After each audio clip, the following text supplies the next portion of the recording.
Que negócio é esse, Sebrae? Que negócio é esse, Sebrae? Que negócio é esse, Sebrae? Que negócio é esse, Sebrae? Olá, pessoal! Bem-vindos ao episódio 37 do podcast Que Negócio é Esse, Sebrae? Eu sou Camila Campos e dessa vez vamos falar do mercado de orgânicos e por que esse mercado tem crescido tanto no Brasil, se tornando uma boa oportunidade para empreender. Não é de hoje que ouvimos sobre produtos orgânicos, não é mesmo? Cosméticos orgânicos, produtos de limpeza orgânicos, roupas orgânicas e, é claro, os alimentos orgânicos. Vale lembrar que o crescimento do consumo desses produtos traz muitas vantagens, tanto para quem os utiliza ou consome, como para quem os produz e também para o meio ambiente. É por isso que nesse bate-papo você vai entender mais sobre o potencial desse mercado, os caminhos para aumentar a produção, o faturamento e como empreender com sucesso. Bora lá? Nesse episódio, nosso convidado mais que especial é Guilherme Maciel, fundador da empresa Orgânico do Chico, que desde 2018 conecta as pessoas aos pequenos produtores locais de Minas, nessa missão de trazer mais qualidade e saúde através da alimentação. Bem-vindo, Guilherme, e obrigada por aceitar nosso convite para compartilhar sua experiência nesse mercado aqui com a gente. Eu que te agradeço, Camila, é um prazer estar conversando aqui com vocês hoje. Já em nosso time de especialistas, Laurana Viana, analista do Sebrae Minas, está de volta e vai tirar todas as nossas dúvidas sobre a gestão dos negócios nesse nicho de mercado. Obrigada por aceitar novamente o nosso convite, Laurana. Obrigada, digo eu, Camila, Guilherme, vai ser um prazer bater um papo com vocês novamente sobre o mercado orgânico. O mercado de alimentos orgânicos vive um ótimo momento, já que o brasileiro aderiu à onda da comida natural e sem agrotóxicos. Nosso país já é o 4º colocado no ranking global quando falamos em consumo de alimentos saudáveis. Do ponto de vista do empreendedor, a produção de alimentos orgânicos cresceu 30% no ano passado e movimentou quase 6 bilhões de reais, segundo a Associação de Promoção dos Orgânicos, a Organis. Atualmente, cerca de 25 mil produtores estão cadastrados no Ministério da Agricultura como produtores orgânicos. A pandemia também ajudou a acelerar esse mercado, já que o brasileiro ficou mais tempo dentro de casa e buscou por produtos mais saudáveis para melhorar a saúde e aumentar a imunidade. Entre janeiro de 2020 e maio desse ano, 2.300 produtores entraram nesse mercado, segundo uma pesquisa feita pelo Sebrae. Laurana, vamos começar do básico. O que torna um produto orgânico e quais os principais orgânicos produzidos no Brasil? Para que um produto seja orgânico, seja considerado orgânico, a gente precisa de um ciclo produtivo onde não haja nenhuma interferência de químicos, Vem na cabeça de todo mundo o agrotóxico, mas isso é uma parte do que não pode ir nessa produção para ela ser considerada orgânica. De forma bem simples, um produto orgânico respeita o período produtivo daquela fruta, daquela verdura, daquele animal. Então, para que a gente possa falar que um produto, e aí eu não estou falando só daquilo que chega à nossa mesa, mas que um produto é orgânico, o seu processo produtivo, o seu processo de cultivo, de criação, tem que ter passado por algumas etapas onde não haja essa interferência química, ou seja, uma interferência não biológica. Isso é que faz com que um produto, de fato, seja considerado orgânico. Agora, em relação aos principais produtos que a gente tem, são vários, O mais comum que vem à nossa cabeça é o alimento que chega à nossa mesa, como eu disse, o arroz, o feijão, o hortifruti. Mas a gente tem a produção de carne orgânica. A gente tem, como você lembrou lá no início do nosso podcast, quando a gente fala dos tecidos orgânicos, o algodão pode ser feito em uma produção orgânica. A gente tem a soja, que hoje o mercado brasileiro trabalha muito a soja transgênica, que já há uma modificação dessa semente, da produção, mas a gente também tem muita gente cultivando a soja orgânica, o milho. E vamos lembrar que esse tipo de produto não só chega à nossa mesa, mas também serve para a alimentação de animais. Esse animal que vai ser alimentado com esse cereal orgânico começa a ter um ciclo produtivo orgânico também. Guilherme, por que você decidiu se aventurar pelo mercado orgânico? Aproveita e conta pra gente como surgiu a empresa Orgânico do Chico e como ela se tornou uma das maiores empresas de delivery de orgânicos de Minas Gerais. Bom, tudo começou em 2018, na verdade, eu e meu pai, a gente percebeu um aumento, né, da demanda do produto orgânico, não só no Brasil, como no mundo inteiro. A gente vê referências como os Estados Unidos, a própria Alemanha, a Austrália, que o consumo ia aumentando, assim, absurdamente. Aqui no Brasil até um pouco mais lento. E ao mesmo tempo a gente via poucas opções de pontos de vendas mesmo. A gente ficava muito restrito às feiras, que eram limitadas a alguns dias, o próprio supermercado, que tinha uma limitação de variedades muito grande. Você vê a gôndola do supermercado, a parte de orgânico é muito restrita. Então isso chamou atenção, porque ao mesmo tempo que tinha uma demanda alta, a oferta não era tão grande assim. Então a gente começou a pesquisar o que estava acontecendo, qual que era o principal motivo em relação a isso. E aí a gente conheceu alguns produtores mesmo na região de Capim Branco, Nova Lima, algumas regiões metropolitanas de Belo Horizonte. E o que chamou a atenção foi que existiam terras disponíveis para plantio, né? O problema não estava na oferta. Os produtores, eles queriam realmente plantar. Então a gente viu que tinha algo errado, né? Entre oferta e entre demanda. Faltava alguém para conectar os dois. E daí surgiu a ideia da gente abrir um delivery na qual conectasse esse produtor ao consumidor final, de forma direta, né? Sem muito intermediário e de forma mais prática. Então em 2018 a gente abriu a empresa de forma bem artesanal mesmo. A gente realmente começou vendendo para amigo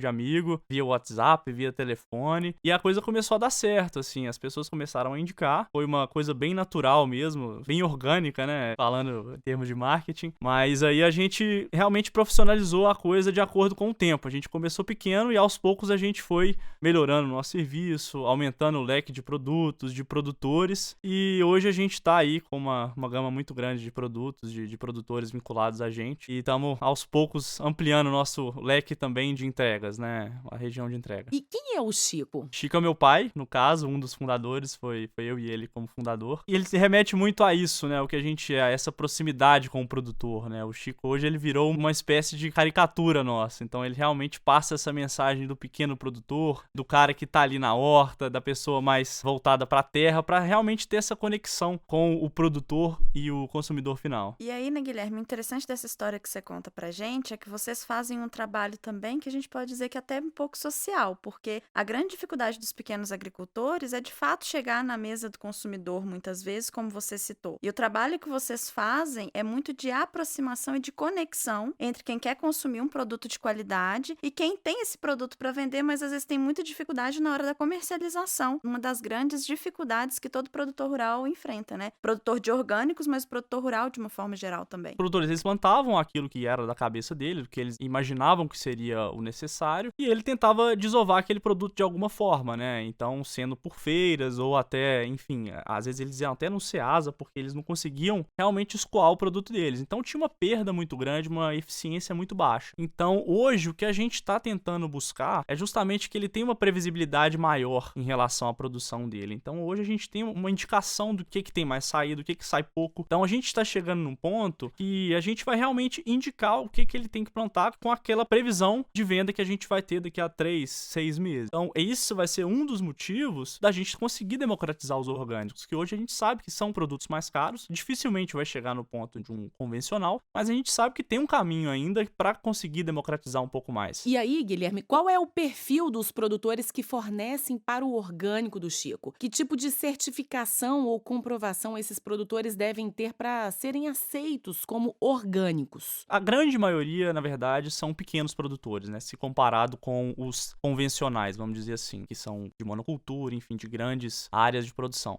Então, por isso que a gente tem um papel importante de conectar vários deles para que o consumidor final tenha uma variedade maior de produtos, né? E já comentando um pouco do que o produtor precisa, ele precisa primeiramente de uma certificadora. Ele precisa passar por um processo de certificação, seja ela por órgãos públicos, como o IMA, por exemplo, é um deles, ou empresas privadas, né? A gente tem algumas famosas, como o IBD, o EcoCert. Hoje, até a Laurana conhece um pouco mais em relação a isso, as certificações participativas, que são mais democráticas, vamos dizer assim, para os produtores. Então, o primeiro deles, ele precisa dessa certificadora, ele vai passar por um processo bem rigoroso de auditoria, e aí ele vai, recorrentemente, sofrer processos de auditoria que vai certificar realmente que aquele produto é de qualidade. Laurana, que processos são esses? Existem outras certificações possíveis, além das citadas pelo Guilherme? É exatamente porque esse mercado expandiu e cresceu muito, e ainda tem muito que alcançar, não só no Brasil, quanto internacionalmente também. A gente tem muitas empresas certificadoras incubadoras no âmbito particular, privado, né? Tanto no Brasil quanto fora também. A gente está evoluindo, de uma certa forma, para um ponto de vista em que essa certificação ela também pode vir a ser feita por órgãos do terceiro setor. Então, assim, quando você abre essa possibilidade de uma organização do terceiro setor, que é uma organização sem fins lucrativos, fazer esse tipo de certificação, isso faz com que esse processo tenha um custo muito menor para quem vai em busca dessa certificação. Só que isso a gente está falando, como o Guilherme trouxe, de um sistema organizado de uma forma associativa, né? De uma forma mais participativa por parte desses produtores. Então, isso vem acontecendo, é um processo, a gente ainda não tem um processo tão bem definido, mas é um processo que tem uma tendência muito grande no mercado, principalmente dos orgânicos. O interessante a gente citar é que, assim, o grande ponto dos produtores, né, não conseguirem a certificação não é nem porque elas não obedeçam de fato o processo produtivo para que ele seja considerado orgânico. É de fato o custo que a certificação traz para aquele produto. Isso às vezes inviabiliza você conseguir aquela certificação. Então, quando a gente está falando de uma certificação que um grupo de produtores vai em busca, isso faz com que essa certificação, por exemplo, possa ser rateada para esse grupo. Então, esse é um caminho, é uma tendência que a gente observa. E é preciso também a gente ressaltar, Camila, que isso a gente está falando de produtores muitas vezes que têm uma produção um pouco maior, um pouco mais organizada e que vão atrás dessa certificação. Mas a gente tem também os produtores da agricultura familiar, que dificilmente vão ter condição mesmo de buscar essa certificação, mas muitas vezes eles nem precisam, porque a gente tem um cadastro específico no Ministério da Agricultura para que elas tenham uma certificação como orgânico, né, para poderem vender seus produtos dessa forma, como a gente vê aí muitas vezes em feiras, né, como o Guilherme citou, em alguns eventos da agricultura familiar, enfim. Mas é preciso ter esse cadastro específico lá no Ministério para conseguir essa certificação. E existem vantagens ou incentivos de políticas públicas para que mais produtores optem pela produção orgânica, Laurana? Até porque é importante a gente falar que quando a gente está falando da produção de orgânico, a gente também está falando de menos agressão ao meio ambiente, não há dúvida, e muitas vezes um sistema de produção onde você tem um trabalho mais justo no campo. Então, essas condições são favoráveis para que a gente possa identificar onde essas fazendas, essas áreas produtivas estão, como áreas em que estão trabalhando dentro dos preceitos do desenvolvimento sustentável. E aí, quando a gente fala isso, existem várias instituições financeiras que buscam oferecer crédito para negócios que têm esses pilares. Então, a gente tem sim programas de crédito, nem sempre do governo, tá? Às vezes são até iniciativas de bancos particulares que têm linhas específicas para esse grupo de produção. Só que o grande problema é o que a gente fala para qualquer outra empresa que vai buscar crédito. O crédito existe, a linha específica tem uma série de condições favoráveis, mas às vezes é o próprio produtor ou a produtora, né, desses orgânicos que não tem uma organização financeira adequada para conseguir o acesso a esse crédito. E falando de políticas públicas e linhas de créditos específicas, a gente não pode esquecer de citar o Pronaf, que é talvez a linha de crédito mais conhecida por esses produtores, que é uma linha de crédito específica para a compra de maquinários, de sementes para os grupos de agricultura familiar e que muitas delas, né, hoje estão caminhando para a produção orgânica, né? Então, essa talvez seja a linha pública mais conhecida que a gente tenha para apoio a esses produtores.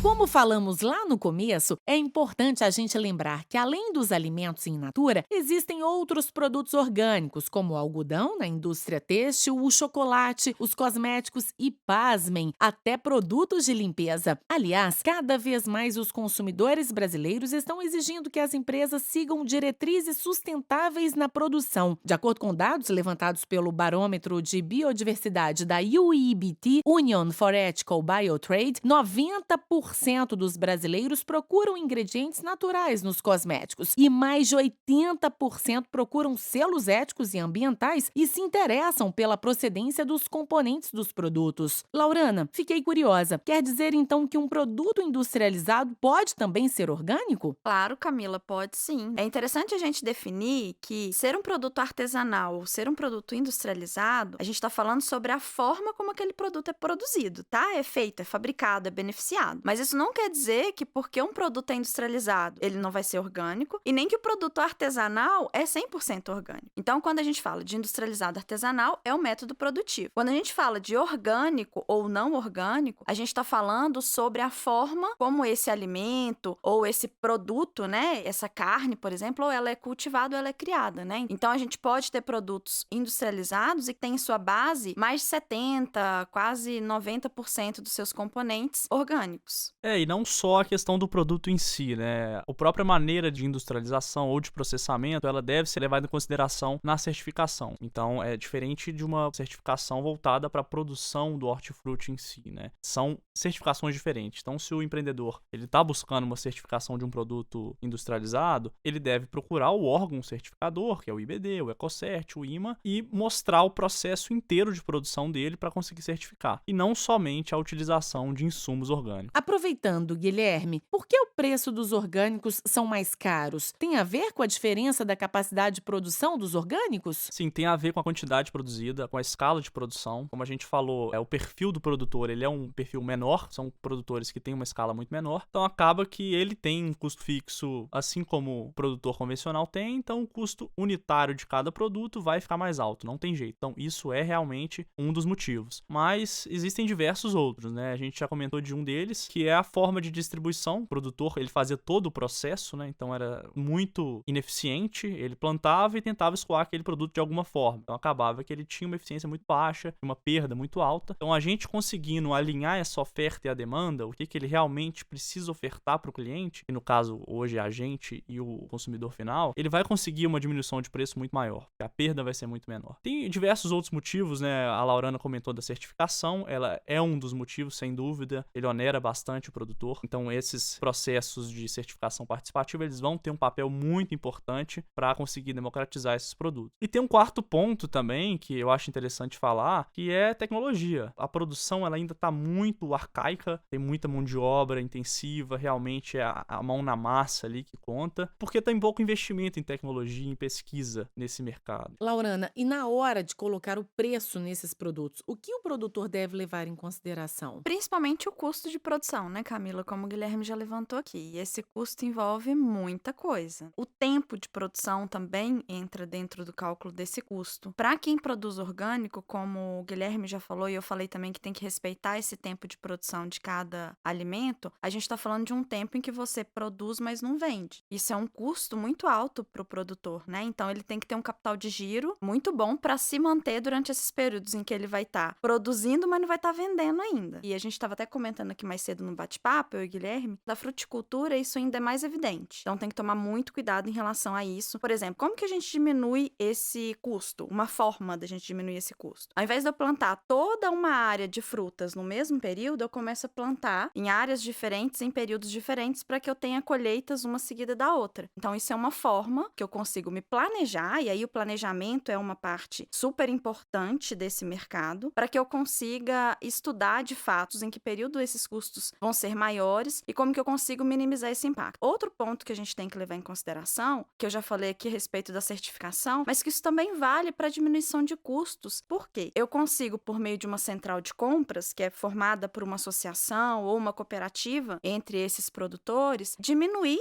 o custo unitário do que eu preciso comprar, porque eu compro numa quantidade maior. Isso já é feito em vários lugares, aqui em Minas principalmente. E aí eu não tô falando de compra de produto químico, não. Compra, por exemplo, até de sementes, de adubos orgânicos. Eu consigo fazer isso se for comprado, se não for produzido na própria propriedade, né? Eu consigo fazer isso em grupos e aí eu consigo comprar uma quantidade menor, automaticamente esse preço cai um pouquinho e eu rateio ali entre todo mundo. Quanto também isso é uma forma de se organizar coletivamente para venda. Porque qual que é uma grande dificuldade, né? O produtor, ele tem às vezes, uma demanda muito mais alta do que a que ele consegue atender também, em alguns momentos. Tem os reveses, né? Às vezes ele tem uma produção alta e não consegue escoar essa produção, como o Guilherme já falou, mas às vezes também, quando a gente fala de exportação, por exemplo, ele tem uma demanda muito grande e ele não consegue atender. Então, se organizar de forma coletiva é uma forma que você tem de conseguir vender, né? E aí isso também diminui seus custos de logística, outros custos que você vem a ter. Que o fato da gente estar falando aqui que ele tem que diminuir os custos, não quer dizer que ele tenha necessariamente que diminuir o preço de venda. Isso é uma alternativa, mas vamos lembrar que o preço do orgânico, ele fala muito mais de valor do que de preço realmente. Porque quando você compra um produto orgânico, você está falando de comprar um produto de qualidade, que respeita, entre outras coisas, o meio ambiente, um produto que não vai causar nenhum mal à sua saúde, à saúde da sua família. Então, isso tem um valor agregado muito maior. Então, por isso que às vezes a gente acha que o preço daquele produto tá alto, mas na verdade não é, porque o valor por trás daquilo ali é muito maior. Guilherme, você falou agora há pouco que um dos aspectos que impactam no preço dos produtos orgânicos é o fato do ritmo de produção ser menor. Há também dificuldade em encontrar fornecedores para esse mercado que atendam aos critérios exigidos? Olha, isso foi um gargalo muito grande no nosso início. Realmente era uma dificuldade que a gente tinha, mas hoje está mudando muito, porque os próprios produtores eles estão enxergando que é um nicho lucrativo para eles, né? Hoje ainda não é uma commodity, igual a Laurana falou, ele tem um valor agregado muito alto, né? Porque pela questão da saúde, pela questão da sustentabilidade. Então a margem para os produtores, ela é maior. Então cada vez a gente vê mais produtores convencionais migrando para a produção orgânica. Claro que isso demanda um tempo, né? A própria auditoria, ela exige pelo menos 1 ano, se eu não me engano, para aquela terra realmente virar pura novamente. Mas a gente vê essa migração bem gradual. Os próprios dados que você falou da Organis, eles mostram isso. Então é uma dificuldade que está cada vez menor. Claro que tem produtos específicos, né? Por se tratar de orgânico, tem um respeito também à sazonalidade de alguns produtos ou não. A gente tem uma dificuldade sazonal que é natural e os próprios clientes entendem, né? Principalmente a questão das frutas. Então, tem frutas que, por questões de clima, aqui em Minas Gerais é um pouco difícil de achar. Então, a gente precisa ir para outros estados, buscar em outros estados aquele produto específico também, porque o nosso cliente exige que em algum momento esse produto tenha, né? Então, as frutas realmente é uma dificuldade.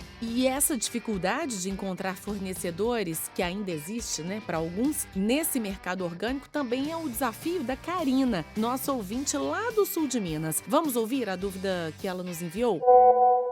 Olá, meu nome é Karina Duarte, sou proprietária da empresa Caaroma da cidade de Varginha, no sul de Minas Gerais. Minha empresa produz cremes naturais, perfumes botânicos, sabonetes e velas vegetais. Os cosméticos são produzidos com produtos 100% naturais e, apesar disso, eu não posso afirmar que são produtos orgânicos. Isso porque nem todos os meus fornecedores apresentam selos de produção orgânica. Por isso, tenho uma dúvida. Existe a necessidade de uma certificação para um produto ser considerado orgânico? E se existe, qual é e como devemos fazer para consegui-lo?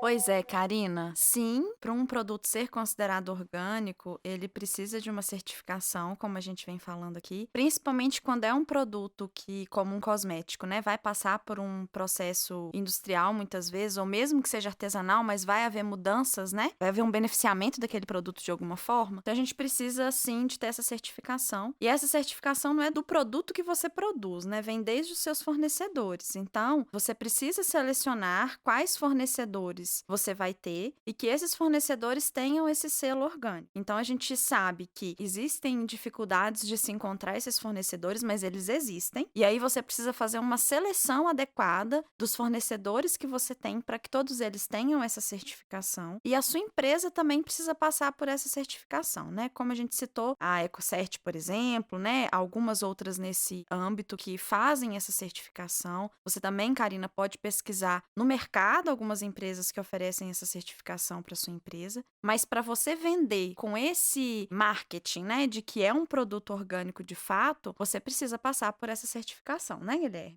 O primeiro ponto, sem dúvida, é buscar um órgão especializado nisso, que seja o IBD, que seja o EcoCert, e ver as normas necessárias para certificar aquele produto específico. Não somente em relação aos produtos em si, os insumos de produção. Precisa respeitar todo um processo normativo daquele produto específico. A grande dificuldade, Karina, é que no Brasil hoje, a gente não tem uma lei que trate de outros produtos orgânicos. A gente tem a lei que fala sobre os produtos alimentares orgânicos, mas os outros produtos que vêm sendo derivados desse produto, como é o caso de um cosmético, do próprio produto de limpeza que é feito com base em produtos orgânicos, até o tecido que a gente já citou aqui, não tem uma lei de fato que regulamente, ponto por ponto, como que esse produto pode ser feito para ganhar essa certificação orgânica. Então, você vai depender dessas empresas certificadoras mesmo. Quer que sua dúvida ou uma dificuldade no seu negócio seja respondida por nossos especialistas em um dos episódios do podcast Que Negócio é Esse, Sebrae?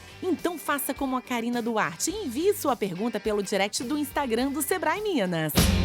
Agora que já falamos do potencial do mercado de orgânicos, das possibilidades e necessidades para começar o negócio, precificar e produzir, vamos conversar sobre vendas. Esse mercado traz renda para pequenos produtores que nem sempre têm as ferramentas necessárias para a distribuição e comercialização da mercadoria. Guilherme, esse foi o gargalo e a oportunidade que encontrou para começar nesse mercado? E como funciona a questão das vendas no orgânico do Chico? Olha, o papel do produtor, ele tá mudando muito, né? Então, antes, o produtor, ele tinha que preocupar com toda a cadeia. Então, acabava que era um processo difícil pra ele, né? Ele não tem tanto know-how, assim, de distribuição e de venda. E o que ele é bom mesmo é produzir. O produtor, ele tem que produzir. E é isso que a gente tá tentando fazer, né? A gente tá tentando facilitar esse processo de distribuição e venda pro produtor. Era um gargalo para eles, inicialmente, e hoje ele está concentrando simplesmente em produzir. A gente tem esse papel muito importante de facilitar essa questão para o produtor. E respondendo em relação à venda do nosso produto em si, ela é feita toda online, né? Hoje a gente é um e-commerce de produtos orgânicos, de todos os tipos, mas o fluxo de distribuição de cada produto, ele é de forma diferente, né? Então, os produtos de mercearia, conforme você falou, de mercearia, cosméticos e alimentos processados, ele é um pouco mais fácil, a gente tem que ter uma gestão de estoque, como um supermercado comum, e o maior desafio é, sem dúvida, o hortifruti, né? Principalmente se tratando de folhosas, que é um produto extremamente perecível. Então, por ser perecível, a logística ela tem que ser muito otimizada. Então, quando uma pessoa compra um produto no site, compra um alface no site, por exemplo, esse produto, grande parte das vezes, ele ainda está na terra. A gente vai fazer essa conexão com o produtor e a pessoa vai receber no dia seguinte. A tecnologia, ela permitiu isso, né? O nosso processo de vendas, ele permitiu isso. Então, isso é bom para o produtor, porque ele vai colher aquilo que vendeu praticamente. É bom pra gente, que a gente vai ter um estoque muito baixo desse tipo de produto. E é muito bom pro consumidor, que vai chegar um produto muito fresco na casa dele, né? A gente até recebe muita pergunta de clientes achando que o orgânico ele dura mais, né? E acaba que a pessoa compra um produto e fica aquele produto 2 semanas na geladeira dele. Mas na verdade não é que o orgânico dura mais, né? Porque ele chega muito fresco na casa da pessoa. Então, ao contrário de um supermercado, por exemplo, que o produto, só para ele chegar no supermercado, ele demora pelo menos uns 3 dias. E aí ele fica na gôndola mais alguns dias, né? Então acaba que é um produto mais velho que vai ter uma validade muito menor quando chegar na casa do cliente. Eu acho que a gente poderia falar que o trabalho que a empresa dele vem fazendo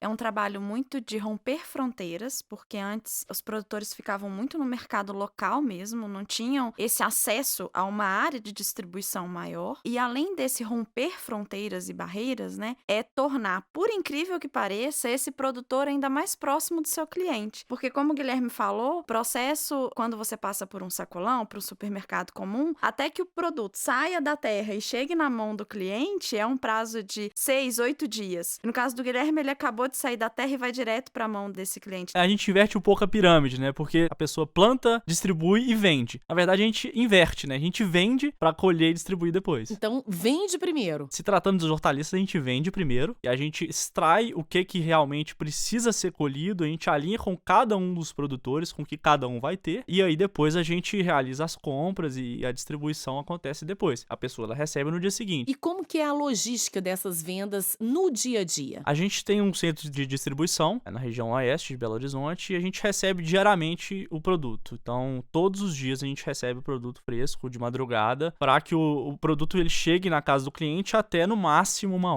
hora da tarde. A gente sabe que se extrapolar um pouco disso, o produto já vai vir um pouco mais velho, mais murcho, porque é um produto sensível, né? A gente quer realmente que chegue um produto muito fresco, que seja realmente uma experiência para a pessoa, sabe? De receber um produto que praticamente chegou da horta direto para casa dele. E como que você consegue ter hoje uma diversidade grande de produtos, mais de 1.500, e resolver a questão da coleta e entrega desses produtos? É até uma dica para os empreendedores que estão começando, de sempre escutar o cliente, porque esses produtos que a gente tem, grande parte deles foi uma demanda vinda dos próprios clientes, né? A gente começou simplesmente vendendo hortaliças, a gente começou com produtores locais, pequenos, poucos ainda, só que a gente começou a ter uma exigência do nosso cliente que ele queria uma solução única, né? Então ele queria legume, ele queria fruta, ele queria arroz, feijão, então a gente começou a agregar os produtos por uma necessidade do cliente mesmo. Se eu te falar que a gente sempre planejou ter essa quantidade de produtos, eu vou estar mentindo, porque a gente começou como hortifruti, só que a gente começou a agregar porque realmente foi uma necessidade. Então a gente ia buscando em outros estados. O Sul é muito forte nessa questão dos processados, então muito produto do Sul. São Paulo está crescendo demais essa questão de processados industrializados, que a gente busca muito também. Laurana, e quais outras opções de distribuição e venda os pequenos empreendedores podem pensar ainda mais dentro de soluções digitais, como o delivery online do Guilherme? Além do delivery, né, eu acho que 2020 e 2021 foi um ano de virada de chave para esse público que antes tinha uma comercialização muito tradicional, né? Então, era sempre a venda presencial com o cliente ali na hora, enfim. Com esses 2 últimos anos, a gente teve uma virada de pensamento desses produtores que passaram a enxergar, de fato, o delivery e outras plataformas de divulgação e comercialização digital como uma forma de conseguirem, a princípio, até sobreviver, né? Uma vez que o ambiente que eles ocupavam, que eram as feiras, de uma hora para outra, né, deixou de existir daquela forma como existia anteriormente. Então, assim, hoje a gente tem muito produtor com sites, né, fazendo a comercialização por meio de um site próprio ou de um site coletivo. Essas feiras que antes eram tradicionalmente presenciais também se tornaram feiras online, né? Então, a gente tem aí uma pegada grande dos clubes de assinatura, dos orgânicos, de outros produtos também, né? Surgiu isso, mas dos orgânicos isso vem surgindo com grande força. Toda a parte de mídia digital, né? Não só a venda em si, mas até a divulgação desse produto, que era sempre uma parte que esses produtores pecavam muito em divulgar seus produtos, e eles agora estão fazendo isso por meio das mídias sociais, também mostrando ali, e é interessante a gente citar isso, como que aquilo é orgânico mesmo, sabe? Assim, mostrando um vídeo ou uma foto daquele processo produtivo, né? Quando a gente fala ali do norte de Minas, de alguma região aqui também próxima à zona da mata, onde existe um mercado produtor grande desses produtos, no sul de Minas também, eles já estão entrando muito nessa vibe de mostrar melhor seus produtos e seus processos produtivos por meio das mídias sociais. E aí é importante lembrar também, Camila, que aqui no Sebrae a gente tem um programa que se chama Sebrae Tech, que ajuda muito, porque isso não é um ambiente comum para o produtor, né? Saber fazer isso nas mídias sociais, no ambiente digital. Então, esse programa auxilia bastante esses produtores a entenderem o que seus clientes querem e como que eles vão fazer isso numa mídia digital também. Além de consultoria de marketing, por exemplo, que ajuda bastante nessa forma de divulgação e até de distribuição. Como que a tecnologia e a inovação influenciam no mercado de orgânico, Laurana? Pois é, né, Camila? A gente está falando muito aqui da última etapa, que é essa etapa de divulgação, de comercialização, mas essas startups, elas ajudam desde o início desse processo, né? Quando a gente está falando da própria certificação em si, tem várias startups que já estão pensando em formas de fazer essa certificação ficar mais barata e mais rápida, porque ela é uma certificação que demora também. Quando a gente fala do próprio ciclo produtivo, tem muitas startups que estão trazendo a tecnologia para o campo. Isso não basta com que um produto deixe de ser orgânico, tá, gente? Mas é trazer a tecnologia, por exemplo, como que eu consigo fazer um sistema de irrigação mais automatizado, inteligente, chegar a uma área maior. Hoje, quando a gente fala de controle de gado, muitas startups também controlam, inclusive, que tipo de alimentação aquele gado realmente está recebendo. Então, até para que você consiga uma certificação, por exemplo, o papel de uma startup pode ser essencial para que ela tenha ali os relatórios, as informações de qual que é a alimentação que aquele gado, aquela criação de qualquer animal que seja, tem recebido para certificar que aquele animal tem uma alimentação orgânica. Então, hoje a startup, sejam elas pequenas ou com mais robustez no mercado também, elas têm sim voltado seu olhar, né, para o campo e principalmente para os mercados dos orgânicos, que é uma tendência. E a tecnologia, às vezes, ela se confunde com startups, né? Muitas vezes, a startup, a inovação em cima dela não tá somente na tecnologia, ela tá no modelo de negócio disruptivo, diferente, que é o nosso caso, né? A gente se considera uma empresa de entrega de produtos orgânicos, que utiliza a tecnologia como um meio de facilitar esse processo. Só que o nosso grande diferencial foi realmente em mudar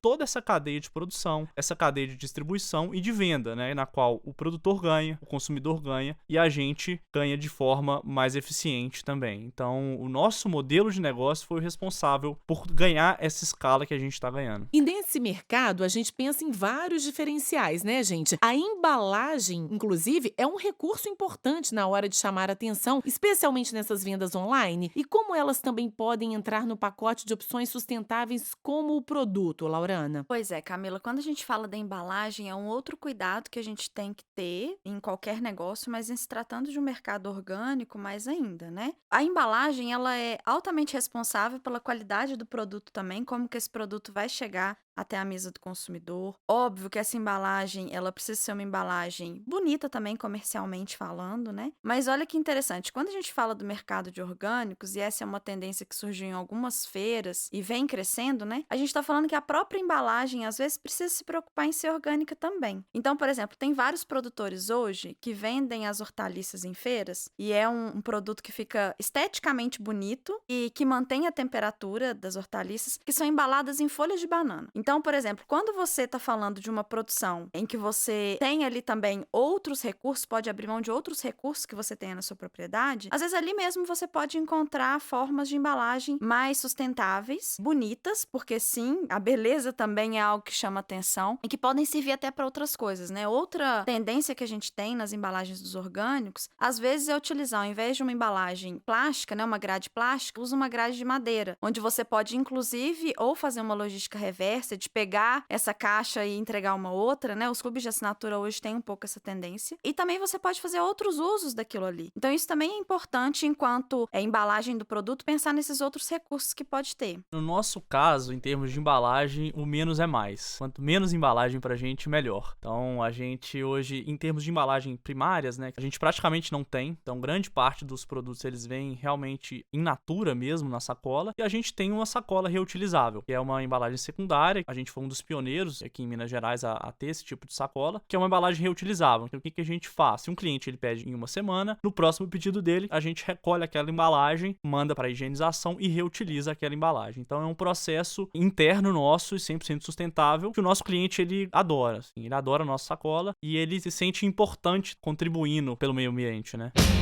Com um mercado tão aquecido e crescendo de maneira rápida e constante, o produtor também tem a opção de exportar. O Brasil tem como principais produtos orgânicos vendidos lá fora o café, principalmente o de Minas Gerais, o cacau da Bahia, a soja, o açúcar, a erva mate e o café do Paraná. Em São Paulo, os produtos são o suco de laranja, o açúcar mascavo e as frutas secas. Na região nordestina, a castanha de caju, as frutas tropicais e óleo de dendê. Outros produtos como palmito, guaraná, frutas cítricas e o arroz também fazem parte dessa lista. Toda essa produção segue especialmente para países como os Estados Unidos, China e Japão, Canadá e Europa, com destaque para Alemanha, França, Itália e Holanda. Não há ainda dados mais específicos sobre o volume dos produtos orgânicos produzidos e exportados pelo Brasil, mas a estimativa da Organis é que em 2020, mesmo enfrentando os problemas globais que atingiram em cheio o setor de logística, as exportações de produtos orgânicos passaram de R$1 bilhão.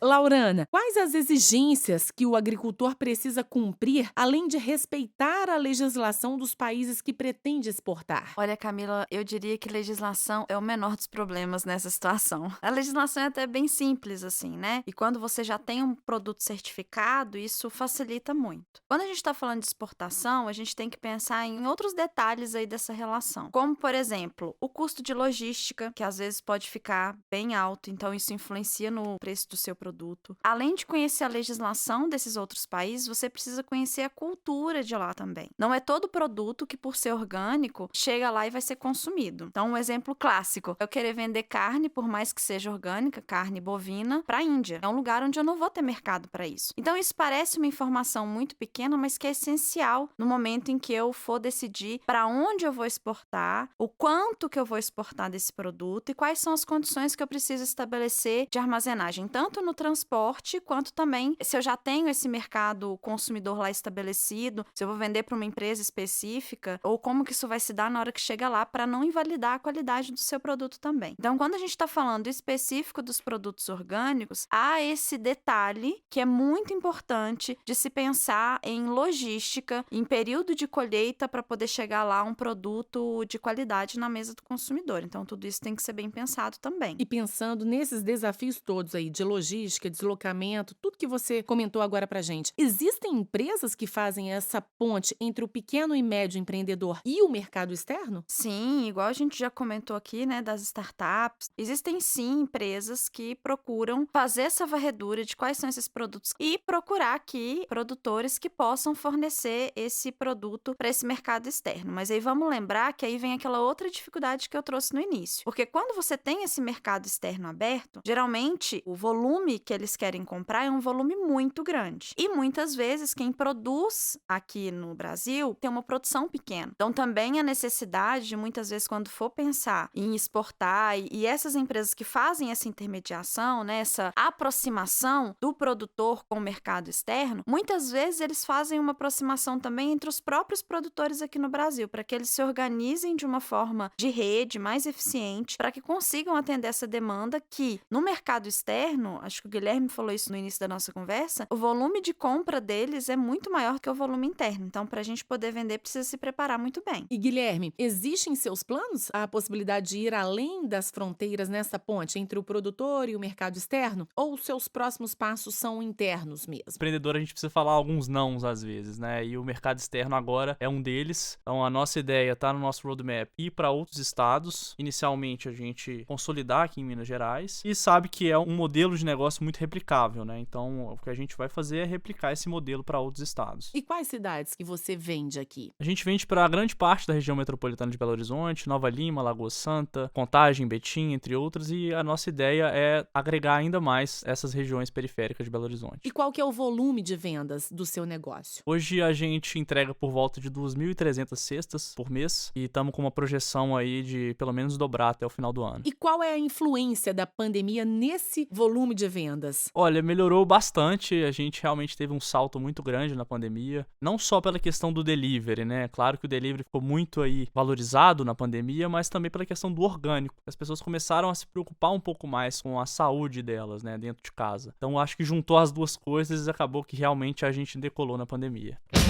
Quanta informação boa! Tenho certeza que nossos ouvintes ficaram empolgados para começar a empreender no mercado de orgânicos ou para diversificar seu negócio. Mas, Guilherme, depois de perceber uma demanda e todo o potencial do mercado, criar sua estratégia de negócios, aplicar, acertar e errar, qual a lição que você pode destacar para o nosso ouvinte ficar atento? Olha, Camila, a lição que eu tive nesse empreendimento é que comece rápido. Não espere muito tempo para começar, não espere estar com um modelo perfeito, achando que é o perfeito para você, na verdade, né? Porque provavelmente aquilo que você acha realmente não é o que o cliente acha, né? Eu vejo muito empreendedor demorando para começar, demorando para startar o seu negócio, tem que montar um business plan perfeito, mas não tô falando que não funcione, claro. Mas no nosso caso, da ideia até a gente começar a vender, foi questão de 2 meses. Então, foi muito rápido e era um modelo totalmente diferente do que é hoje. Então, meu ponto é, o seu modelo vai mudar, o seu produto vai mudar e o seu negócio vai mudar. Então, quando você começa pequeno, além de você validar o seu negócio, você constrói o seu negócio junto com o cliente, junto com esse processo de validação. Então, é um pouco clichê, né, essa questão de MVP, de mínimo produto viável, mas é o que funcionou pra gente. Produtos que a gente tem hoje, quem pediu não foi o nosso setor de compras, quem pediu foi o próprio cliente. Então, a gente foi adaptando e a gente foi construindo o modelo junto com ele. É isso aí, Guilherme Maciel, fundador da empresa Orgânico do Chico. Mais uma vez, obrigada por abrir o jogo aqui com a gente e compartilhar essas dicas valiosas. Obrigado, Camila. Obrigado a todos aí pela oportunidade. Laurana, agora é com você. Quais os conselhos você daria para quem pensa em investir nesse mercado de orgânicos? Pois é, geralmente eu aqui entro muito com a razão, né? E os convidados vêm com a emoção, mas eu acho que o Guilherme já trouxe tanto da razão por trás desse mercado que eu vou trazer um pouco da emoção que envolve. Para você trabalhar com orgânico, é claro que você tem que pensar nos resultados, quanto isso economicamente é viável ou não, mas isso diz muito de paixão e propósito por parte de quem quer investir nesse negócio também, como o Guilherme contou aqui a história dele com o pai. Para você investir nesse mercado, você tem que estar muito disposto a se esforçar, sabe? A entender da terra, a entender do ciclo produtivo, a entender do que é necessário para você fazer boas colheitas sem nenhum trocadilho nesse sentido, literalmente falando. Então, assim, é um mercado em franca expansão, é um mercado que a gente hoje no Brasil não tá aproveitando, sei lá, nem um quinto do que a gente tem para chegar. Então, tem muito mercado para as pessoas investirem nisso, mas para que elas tenham o melhor retorno financeiro, mas também o retorno de missão, de visão e de sonho, que eu sei que muitas dessas pessoas têm, é preciso colocar o pé no chão, mas é preciso também pensar se você quer investir o seu tempo com a família, o seu tempo para entender desses processos todos, para poder fazer disso um sucesso de negócio. Laurana Viana, analista do Sebrae Minas, mais uma vez, obrigada por nos ajudar a entender melhor os desafios e oportunidades desse nicho de mercado. Eu é que agradeço mais essa oportunidade e já tô pronta pro próximo. O episódio 37 sobre o mercado de orgânico termina aqui. Mas se quer saber mais sobre como abrir ou melhorar a gestão do negócio, é só acessar o site sebrae.mg. Lá você encontra cartilhas, e-books, manuais, artigos e muita informação direcionada para o seu negócio. Além disso, você tem acesso a toda a programação de cursos, palestras e consultorias oferecidas pelo Sebrae Minas. Se preferir, ligue no 0800 570 0800 e esclareça sua dúvida com um especialista em pequenos negócios. E se liga, porque no próximo episódio vamos falar sobre as oportunidades para empreender no mercado de educação. E não se esqueça de seguir o podcast Que Negócio é Esse, Sebrae? Na sua plataforma de áudio preferida, hein? Até lá! Que negócio é esse, Sebrae? Que negócio é esse, Sebrae? Que negócio é esse, Sebrae? Que negócio é esse, Sebrae?